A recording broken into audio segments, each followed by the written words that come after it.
ನೆಚ್ಚಿನ ಮುಖ್ಯಮಂತ್ರಿಗಳು ಮತ್ತು ಈ ನಾಡಿನಲ್ಲಿ ಅನೇಕ ಇಂತಹ ಉಪಯುಕ್ತ ಕಾರ್ಯಕ್ರಮಗಳನ್ನು ಜಾರಿಗೆ ತಂದಿರತಕ್ಕಂಥ ಇದೀಗ ತಾನೇ 3 ವರ್ಷಗಳನ್ನು ಯಶಸ್ವಿಯಾಗಿ ಪೂರೈಸಿ 4ನೇ ವರ್ಷಕ್ಕೆ ಕಾಡುತ್ತಿರುವ ನಮ್ಮೆಲ್ಲರ ನೆಚ್ಚಿನ ಮುಖ್ಯಮಂತ್ರಿ ಶ್ರೀ BS ಯಡಿಯೂರಪ್ಪ ಅವರಿಂದ ಈ ತಂಬಾಕು ಮುಕ್ತ ದಿನದ ಸಂದೇಶ ಇದೀಗ ನಿಮಗೆ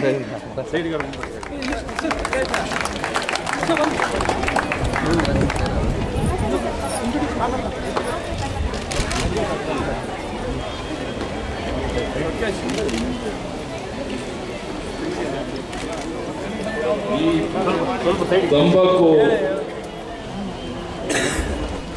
ಮುಕ್ತ ದಿನದ ಆಚರಣೆ ವಿಶ್ವದಾದ್ಯಂತ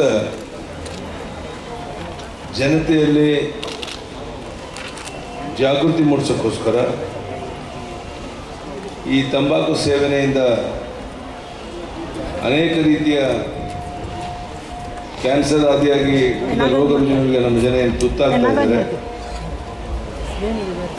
ಪ್ರಪಂಚದಾದ್ಯಂತ ಸುಮಾರು ವರ್ಷಕ್ಕೆ 50 ಲಕ್ಷಕ್ಕೂ ಹೆಚ್ಚು ಜನ ಈ ತಂಬಾಕು ಸೇವನೆಯಿಂದ ಸಾವನ್ನಪ್ತಾ ಇದ್ದಾರೆ. ಈ ಹಿನ್ನೆಲೆಯಲ್ಲಿ ನಮ್ಮೆಲ್ಲ ಸಚಿವರು, ನಮ್ಮ ಮೇಯರ್, ಶಾಸಕರು, ಅಧಿಕಾರಿಗಳು, ಮಿತ್ರರ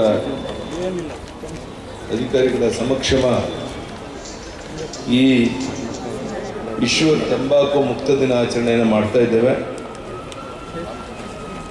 ಜನ ಸಮುದಾಯದ ಆರೋಗ್ಯದ ಬಗ್ಗೆ ಕಾಳಜಿ ಇರುವಂಥ ವ್ಯಕ್ತಿಗಳೆಲ್ಲ ಒಂದು ಕಡೆ ಸೇರಿ ಆಯೋಜಿಸಿರುವಂಥ ಈ ತಂಬಾಕಿನಿಂದ ಸ್ವಾತಂತ್ರ್ಯ ಕಾರ್ಯಕ್ರಮವನ್ನು ಸಂತೋಷದಿಂದ ಉದ್ಘಾಟನೆ ಮಾಡ್ತಾ ಇದ್ದೇನೆ.